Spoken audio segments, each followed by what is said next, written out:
Hello बच्चों, क्या हाल चाल। आज की वीडियो में हम करने वाले हैं रस। रस पहले समझिए कि रस कहते किसे हैं।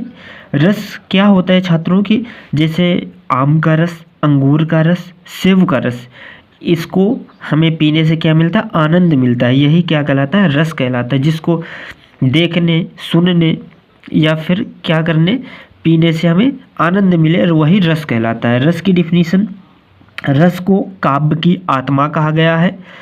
जिस तरह आत्मा के बिना शरीर का कोई मूल्य नहीं होता, उसी तरह रस के बिना काव्य भी निर्जीव माना गया है। जैसे आप समझिए कि जिस तरह शरीर में जब तक आत्मा रहती है छात्रों, तब तक उस शरीर का मूल्य रहता है। जैसे ही शरीर के अंदर से आत्मा निकल गई तो उसके शरीर का कोई मूल्य नहीं रह जाता। उसको ले जाते हैं, अंतिम संस्कार करते हैं, दाह संस्कार उसका कर देते हैं। इसी प्रकार होता है काव्य में रस। इसी प्रकार होता है यदि उसके अंदर कोई भी, किसी भी आत्मा का शरीर कोई भी मूल्य नहीं होता, उसी तरह रस के बिना काव्य भी निर्जीव होता है। रस यदि नहीं है तो काव्य का कोई भी मूल्य नहीं होता। रसात्मक वाक्यम काव्यम, अर्थात रसयुक्त वाक्य ही काव्य कहलाता है। परिभाषा इसकी जो रहेगी, काव्य के पढ़ने, सुनने अथवा उसका अभिनय देखने में पाठक या श्रोता या दर्शक को जो आनंद मिलता है वही काव्य में रस कहलाता है। मान लीजिए कोई नौटंकी हो रही है, नाटक हो रहा है, उसको आप देख रहे हैं, सुन रहे हैं और आपको आनंद मिल रहा है, मज़ा आ रहा है, तो उसी को हम क्या बोल देंगे, रस बोल देंगे। अगला, रस के अंग। रस के 4 अंग होते हैं। पहला स्थायी भाव, विभाव, अनुभाव तथा संचारी भाव। इन अंगों को अच्छी तरह से आपको पढ़ लेना है, क्योंकि डिफिनीशन जितने भी रस की हैं इन्हीं अंगों के सहारे पर बनेगी। अब हम आगे बात करने वाले हैं रस के भेद में। सबसे पहला जो रस आता है, श्रृंगार रस। यदि आपसे श्रृंगार रस की डिफिनीशन पूछता है छात्रों, पेपर में मान लीजिए बोर्ड पेपर आप देने गए, वहाँ पास पूछ लिया कि श्रृंगार रस की परिभाषा सहित उदाहरण लिखिए, तो उसमें सबसे पहले आपको क्या देखना है कि संयोग श्रृंगार की ही डिफिनीशन लिखनी है। उदाहरण जो है वो संयोग श्रृंगार का देना है, वियोग श्रृंगार का नहीं देना। श्रृंगार रस, जब विभाव, अनुभाव तथा संचारी भाव का संयोग होता है तो रति नामक स्थायी भाव से श्रृंगार रस की उत्पत्ति होती है। इसमें संचारी भाव का मतलब जो होता है छात्रों, जैसे किसी चीज़ में संचार करना, जैसे बिजली का तार है, उसमें यदि क्या बिजली क्या हो रही है, संचार हो रही है, तो वो संचारी भाव कहलाता है। रति नामक स्थायी भाव, स्थायी रूप से जो स्थित रहता है, जैसे कोई यदि परमानेंट हो गया नौकरी में, उसको हम क्या बोलेंगे, वो स्थायी हो गया है किसी भी कंपनी में।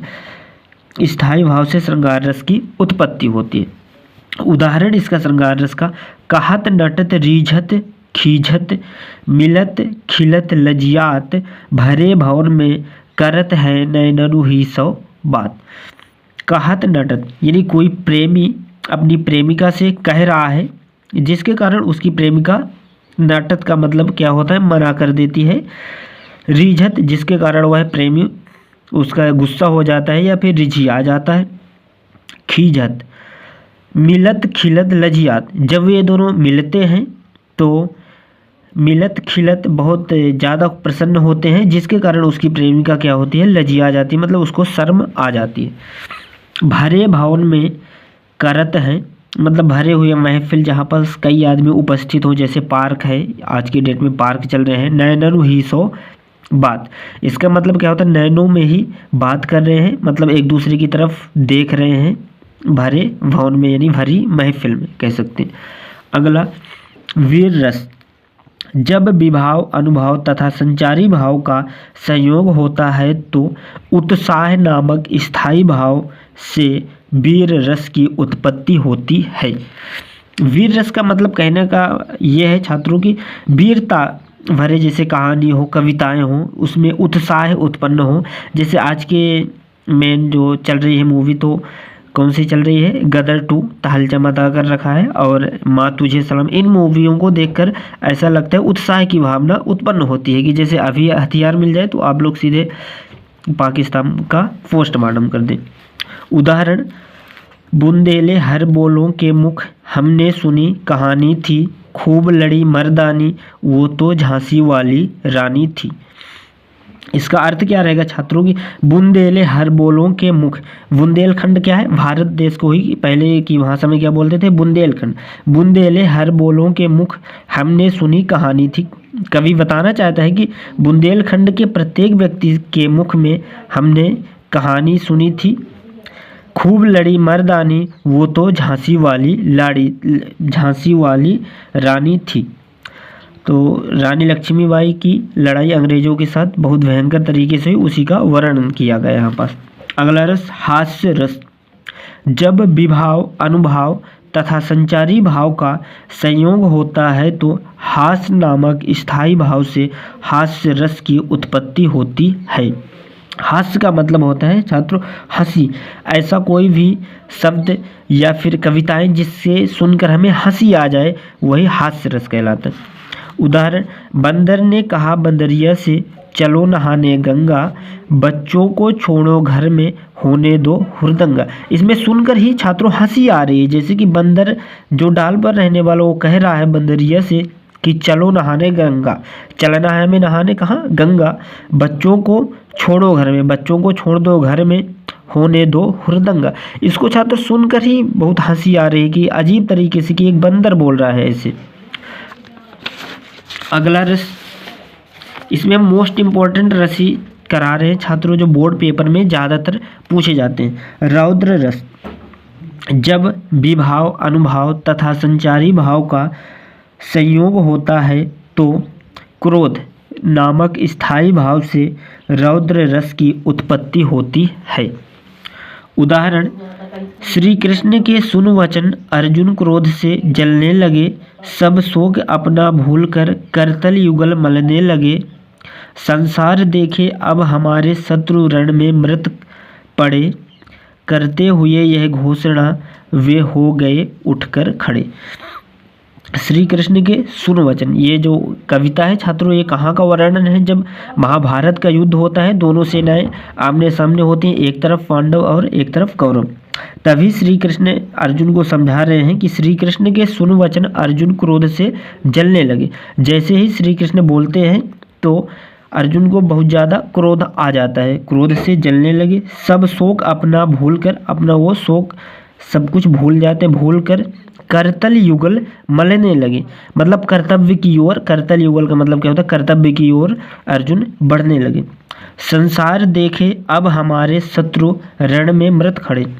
अर्जुन कहते हैं कि संसार अब देखेगा कि हमारे जो शत्रु हैं, जो कौरव थे, शत्रु रण में उनकी केवल मृत शरीर ही मिलेंगे, मृत पड़े।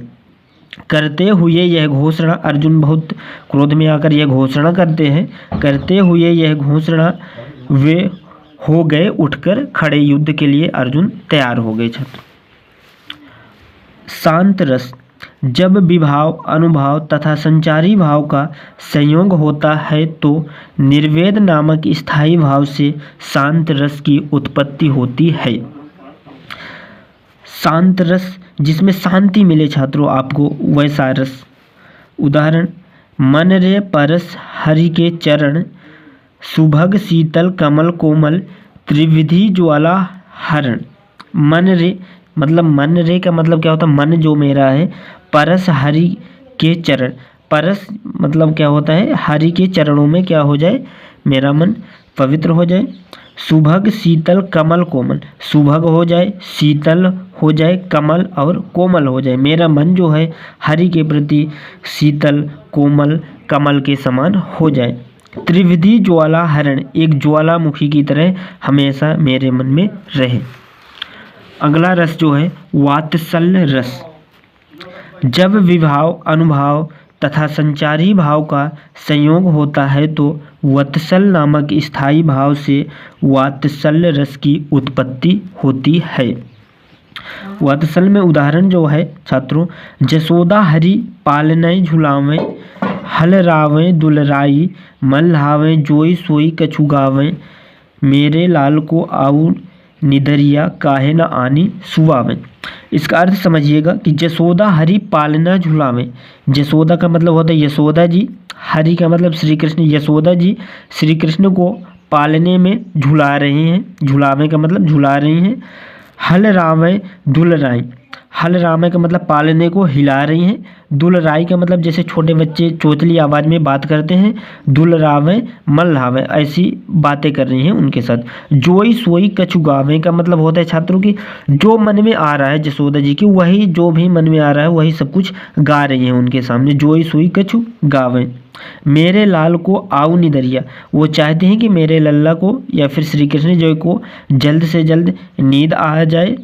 काहे न आनी सुवावे, वो जल्द से जल्द उन्हें सुलाना चाहती हैं।